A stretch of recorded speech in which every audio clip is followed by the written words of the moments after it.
Hello दोस्तों, स्वागत है आपका हमारे YouTube channel learning and earning में। तो दोस्तों, आज हमारा जो टॉपिक है कि कंपनियां आईपीओ क्यों लाती हैं।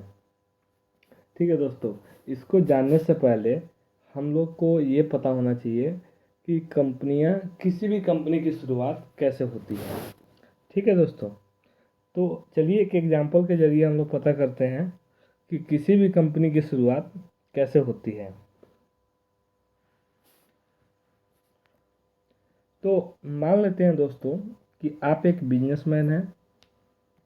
ठीक है, और आप एक बिजनेसमैन हैं और आपके पास एक आइडिया है। ठीक है दोस्तों, आपके पास एक आइडिया है। और आइडिया क्या है? आइडिया ये है दोस्तों कि आप एक कॉटन का जो है कपड़ा बेचना चाहते हैं, टी शर्ट बेचना चाहते हैं। आप चाहते हैं कि मैं ऐसा टी शर्ट बेचूं जिसमें स्टाइलिस्ट हो, सारा चीज़, सारा डिज़ाइन स्टाइलिस्ट हो। आपका टी शर्ट हर जगह प्योर कॉटन का मिले। आपका जो टी शर्ट है वो ऐसा हो कि कस्टमर को सस्ता लगे, अट्रैक्शन हो। ये सारा चीज़ आपका वो है, प्लान है। फिर आपने क्या किया? आपके पास आइडिया तो है, बट आपके पास पैसा नहीं है। ठीक है दोस्तों, उस केस में आप सोच रहे हैं कि आपके आइडिया पे कोई पैसा लगाए। तो आपने क्या किया कि उस पैसे को लगाने के लिए अपने दोस्त को, रिश्तेदार को, मतलब रिलेटिव को, अपने फैमिली को, आपने तीनों लोगों को आपने बोला कि मेरे पास एक आइडिया है, आप मेरे आइडिया पे पैसा लगाइए।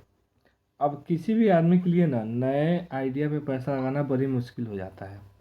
ठीक है दोस्तों, तो इस केस में क्या होता है कि आपने दो चार लोगों को बोला कि भाई मेरे आइडिया पे पैसा लगाइए, अपने फैमिली को बोला। तो आपने क्या किया, जो भी आपका जमा पूंजी था, जितना भी आपका अपना कैपिटल था वो, अब प्लस आपने ये दो दोस्त को मिला लिए। ठीक है दोस्तों, तो तीन आदमी हो गए और तीनों ने मिलकर आपने इस आइडिया पे 5 करोड़ रुपया आपने जुटा लिया। कितना दोस्तों? 5 करोड़। आपने 5 करोड़ रुपया जुटाया। ठीक है दोस्तों, और जो भी इस आइडिया में पैसा लगाया, जैसे दो दोस्त हो गए आपके, अब प्लस आप, जो दोस्त ने पैसा लगाया उसको हम एंजल इन्वेस्टर बोलते हैं। एंजल इन्वेस्टर वो होता है दोस्तों जो बिजनेस में पैसा लगाने से पहले, मतलब बिजनेस में क्या बोलते हैं, बिजनेस में जो होता है ना दोस्तों, कि वो क्या करते हैं कि आपके बिजनेस स्टार्ट हुआ नहीं उससे पहले वो पैसा लगाते हैं, तो उसको हम एंजल इन्वेस्टर बोलते हैं। हाँ, एंजल इन्वेस्टर जो होता है वो जो पैसा देता है वो इन्वेस्टमेंट होता है, कोई कर्ज नहीं होता है। मतलब जब आपका कंपनी प्रॉफिट करेगा तो उसको भी प्रॉफिट मिलेगा, जब आपका कंपनी लॉस में जाएगा तो उसको भी लॉस होगा। ठीक है दोस्तों, ये क्लियर हो गया आपको बात। इसके बाद क्या है कि मान लेते हैं कि जो जिसका बिजनेस आइडिया है, मतलब आपका बिजनेस आइडिया है।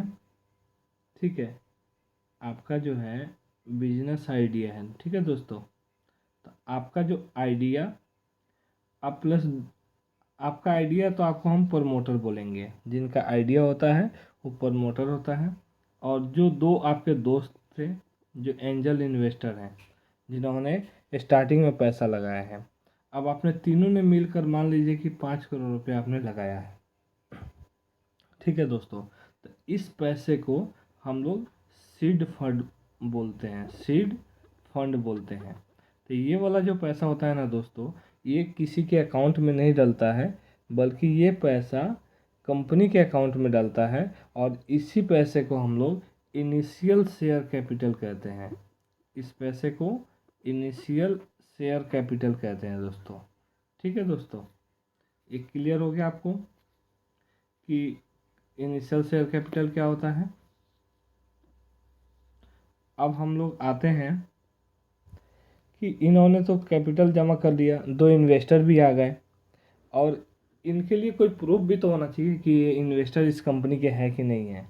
तो कंपनी क्या करती है दोस्तों कि 3 जो पार्टनर हैं, 2 एक प्रमोटर और 2 एंजल इन्वेस्टर, तो इनके नाम पर एक शेयर सर्टिफिकेट इशू करती है, ठीक है, ताकि उनको पता लगता है कि ये कंपनी के मालिक हैं, ठीक है।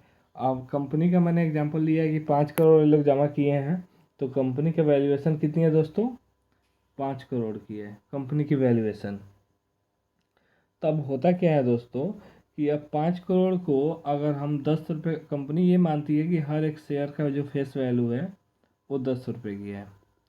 कंपनी ये मानती है कि किसी भी कंपनी का जो है एक शेयर की फेस वैल्यू 10 रुपये है। किसी किसी जगह पे 5 रुपये भी होता है, वो अपने कंपनी के ऊपर डिपेंड करता है। तो हम ये मानते हैं कि 5 करोड़ को अगर हम 10 से डिवाइड करेंगे तो हमारे पास 50 लाख, 50 लाख जो है उस शेयर हो जाएंगे, ठीक है दोस्तों। कंपनी के पास कितने शेयर हो गए दोस्तों, 50 लाख, ठीक है दोस्तों।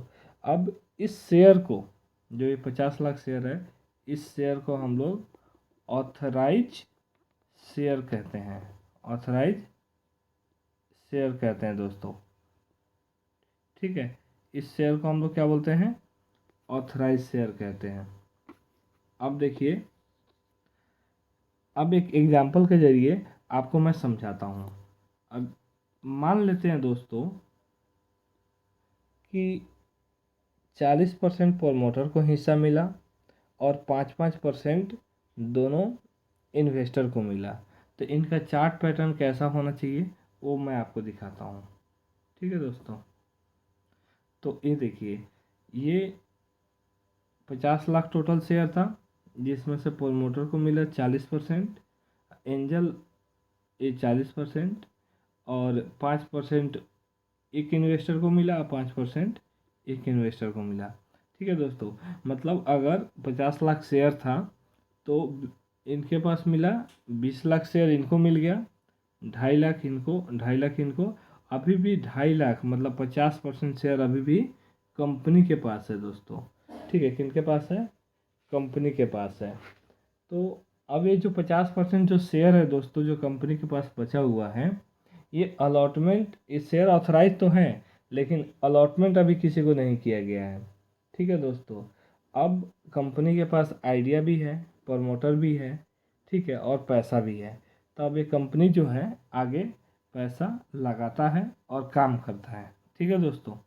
अब दूसरा सीन हम लोग देखते हैं कि होता क्या है। ये तो एंजल इन्वेस्टर के बारे में बात किए, अब दूसरा सीन में देखिए क्या होता है। अब दोस्तों क्या होता है कि अपना खर्चा जब कंपनी अपना खर्चा और अपना जो है क्या बोलते हैं कमाई बराबर कर लेती है, मतलब अपना एक्सपेंस और अपना इनकम अगर इक्वल टू आ जाता है तो उसको ब्रेक इवन बोलते हैं। मतलब कंपनी जो है ब्रेक इवन कर रही है, तो कंपनी को भी लगता है कि हाँ भाई अब अच्छा काम कर रही है, तो ये किसी और इन्वेस्टर के पास जा जा सकती है। अब मान लीजिए कि कंपनी चाहती है कि मेरा एक अभी छोटा सा काम चल रहा था, अब वो चाह रही है कि एक शहर में मेरा अपना आउटलेट हो, अपना सब चीज़ हो। तो उसके लिए अगर मान लीजिए कंपनी को 7 करोड़ रुपए की ज़रूरत है, ठीक है, तो उस केस में दोस्तों 7 करोड़ के लिए वो एक वीसी के पास जाएगी। वीसी का मतलब क्या होता है कि एक ऐसा इन्वेस्टर जो जो हम लोग काम कर रहे हैं, जो बिजनेस स्टार्ट किया है, उसके शुरुआती दौर में ही वो पैसा लगाता है। वीसी मतलब वेंचर कैपिटलिस्ट बोलते हैं उसको। कंपनी का वो पैसा इस फेस में सीरीज ए फंडिंग बोला जाता है उसको दोस्तों, सीरीज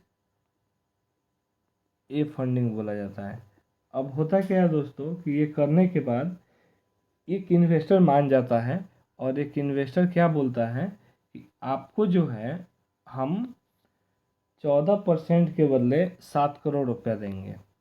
मतलब ये वाला दोस्तों, 14% के जगह ये वाला 7 करोड़ रुपया देंगे, 14% की जगह। तो अब क्या हुआ दोस्तों कि कंपनी के पास टोटल शेयर अलॉटमेंट हो गया 64%।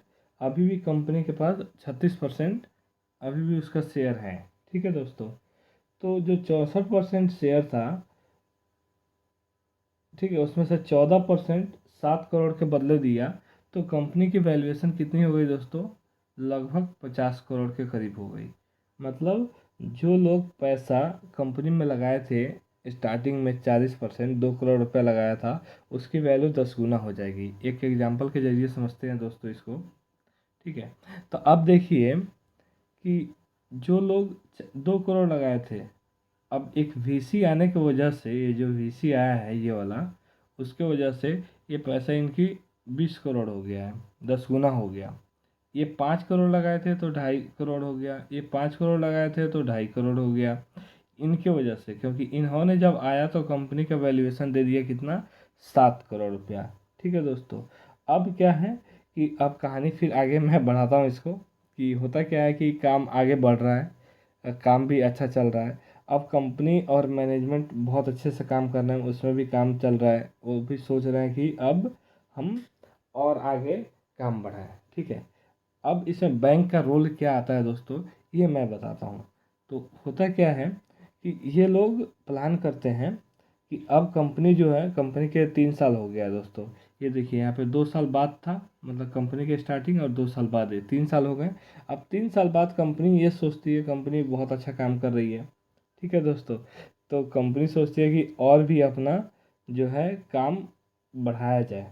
तो कंपनी जब भी दोस्तों अपना खर्चा, कहीं काम करने के लिए खर्चा वो होता है, उस कैपिटल को उसे कैपिटल एक्सपेंडिचर बोलते हैं। मान लीजिए कंपनी चाह रही है कि हमारा 3-4 शहर में और भी आउटलेट खुले।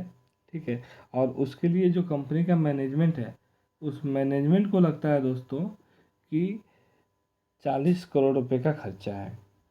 तो 40 करोड़ का खर्चा है, तो कंपनी के पास 3-4 ऑप्शन है। ठीक है, कंपनी के पास 3 ऑप्शन है कि वो पैसा कैसे इकट्ठा करेगी।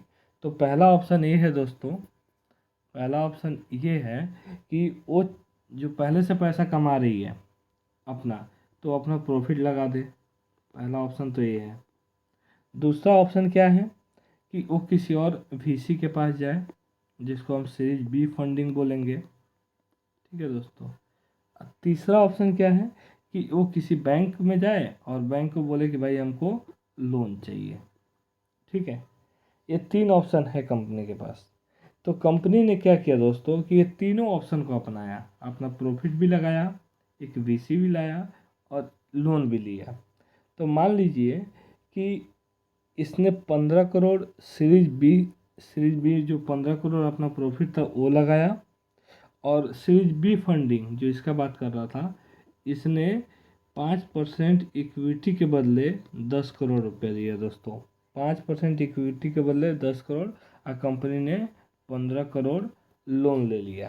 तो अब इस तरीके से दोस्तों कंपनी का वैल्यूएशन क्या होगी वो मैं दिखाता हूँ आपको। तो देखिए, एक प्रमोटर जो 40% पे था, तो उसका 2 लाख शेयर है दोस्तों, तब उसका जो वैल्यूएशन है 80 करोड़ हो गया। ठीक है दोस्तों, इसका वैल्यूएशन है जो 80 करोड़ हो गया। ये जो 5% वाला था उसका 10 करोड़ हो गया। ठीक है, और ये 5 करोड़ वाला 10 करोड़ हो गया। ठीक है, और ये 14% दे के जो 5 करोड़ दिया था उसकी वैल्यूएशन 28 करोड़ हो गई। क्योंकि ये जो आया है सीरीज बी वाला वीसी, इसने क्या किया दोस्तों, 5% के बदले 10 करोड़ रुपया दिया है। इस तरीके से जो कम अभी भी इस तरीके से कंपनी की जो वैल्यूएशन हो गई दोस्तों, वो लगभग लगभग 200 करोड़ की हो गई। ठीक है दोस्तों, अभी भी कंपनी का 31% जो है, अभी शेयर किसी को अलॉट नहीं किया गया है दोस्तों।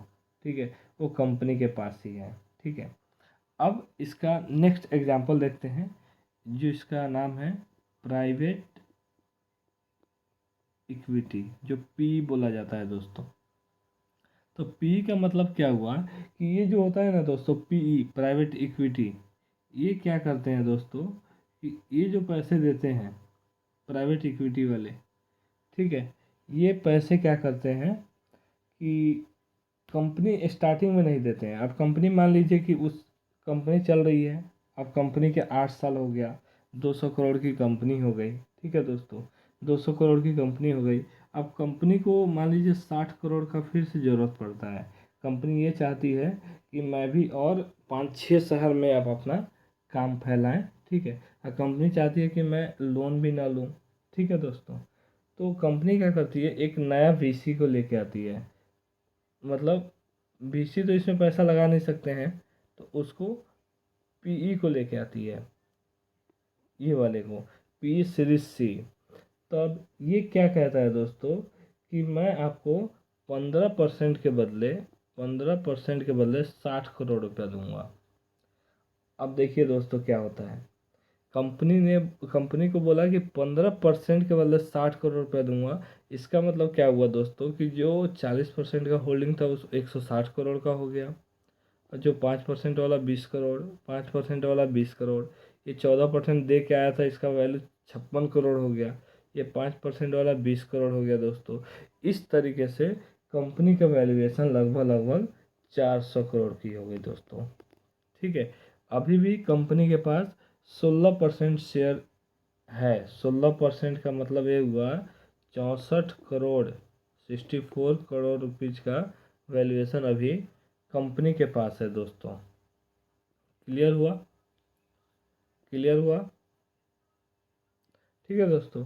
तो ये कंपनी के पास है। प्रमोटर जब भी पैसा लगाता है ना दोस्तों, वो पुराने कंपनी में लगाता है, नए कंपनी में कभी पैसा नहीं लगाता है। और प्रमोटर ये जो प्राइवेट इक्विटी वाला है, ये चाहता है कि जहाँ हम पैसा लगाएं वहाँ पे मेरा एक बंदा भी उस कंपनी में रहे, ताकि वो मैनेजमेंट में बंदा रहे, वो देखता रहे कि कंपनी सही काम करती है कि नहीं करती है दोस्तों, ठीक है। ये सब काम करता रहे। उसके बाद उसके बाद क्या होता है दोस्तों, उसके बाद आता है लास्ट आईपीओ के लिए दोस्तों। ये 4 प्रोसेस के बाद 5वां प्रोसेस आता है आईपीओ। अब आईपीओ क्या होता है दोस्तों, अब कंपनी समझिए कि 4-5 साल बीत गया है, और मतलब 8 साल पहले 5 साल है, 13 साल हो गया कंपनी का। अब कंपनी का जो है प्रॉफिट बहुत अच्छा है, कंपनी प्रॉफिट दे रही है, सबके सब खुश है। मतलब कंपनी बड़ा आमदनी, अच्छा आमदनी दे रहा है, ठीक है। उसके इन्वेस्टर खुश है। लेकिन जो उसका प्रमोटर है दोस्तों, वो सेटिस्फाई नहीं है। प्रमोटर ये चाहता है कि मेरा जो कंपनी का सामान है, जो मैं टी शर्ट बना रहा हूँ, वो पूरे वर्ल्ड में बिके, ठीक है। इसका मतलब क्या हुआ कि वो हर देश में अपना आउटलेट ओपन करना चाहता है, ठीक है दोस्तों। तो आउटलेट जब ओपन करेगा तो उसके लिए भी एक्सपेंस आएगा। अब उसके लिए एक्सपेंस आता है, मान लीजिए 200 करोड़ का एक्सपेंस आता है। तो फिर यही बात यहाँ पे भी आता है कि 200 करोड़ के लिए कंपनी क्या कर सकती है, मतलब इतना पैसा कहाँ से आ सकता है। तो पहला है कि जो कंपनी अपना प्रॉफिट कमा रही है वो वाला लगा दे, ठीक है। दूसरा अपने पास है कि अब पीई को ढूंढे, क्योंकि वीसी तो इतना पैसे देंगे नहीं, तो प्राइवेट इक्विटी डी फंडिंग के लिए सोचे। और तीसरा है कि बैंक से कर्ज ले, ठीक है, बैंक से जो है वो लोन ले ले। और चौथा है दोस्तों कि अपना बॉन्ड इश्यू करें। बॉन्ड इश्यू का मतलब क्या हुआ, ये भी एक लोन ही हुआ एक तरीके से। और नहीं तो अपना ये आईपीओ लेके आए, ठीक है। और नहीं तो ये सारे सारे तरीके से पैसा ले, सारे तरीके से। तो जब कंपनी दोस्तों आईपीओ लाती है ना, तो पहली बार अपना शेयर जो है पब्लिक को बेचती है, ठीक है दोस्तों। जब इसको पहली बार पब्लिक को बेचती है तो इसी को बोला जाता है इनिशियल पब्लिक ऑफर, ठीक है दोस्तों। ये हम लोगों का आईपीओ समझ में आ गया होगा कि आईपीओ कंपनी कैसे लेके आती है, ठीक है। इसमें कुछ समझने वाली बात मैं पॉइंट बताता हूँ कि कंपनी जो है शेयर बाज़ार में क्यों आती है। ये समझने से पहले आपको ये समझ में आ गया कि कंपनी की शुरुआत कैसे होती है। एंजल इन्वेस्टर कौन होते हैं, जो बिजनेस स्टार्ट होने के पहले पैसा लगाते हैं, ठीक है दोस्तों। एंजल इन्वेस्टर और प्रमोटर दोनों एकदम रिस्क, सबसे ज़्यादा रिस्क लेते हैं, एंजल इन्वेस्टर और प्रमोटर सबसे ज़्यादा रिस्क लेते हैं। एंजल इन्वेस्टर जो पैसा लगाता है उसको हम लोग सीड फंड बोलते हैं। ठीक है दोस्तों, तो ये सारे चीज़ जो है ये बेसिक पॉइंट था। अगले टॉपिक में हम लोग जानेंगे कि कंपनियां जब आईपीओ लाती है, मतलब कंपनियां आईपीओ लाने का जो है फैसला क्यों लेती है, ये रास्ता क्यों अपनाती है कि आईपीओ लाना चाहिए। कंपनियां अभी हम लोग 4-5 टॉपिक पढ़े हैं, जिसमें एंजल इन्वेस्टर आया, वीसी कैपिटलिस्ट आया, बैंकर आया, उसके बाद प्राइवेट इक्विटी आया, देन आईपीओ आया। तो कंपनी डायरेक्ट आईपीओ क्यों नहीं लाया ये हम लोग जानेंगे।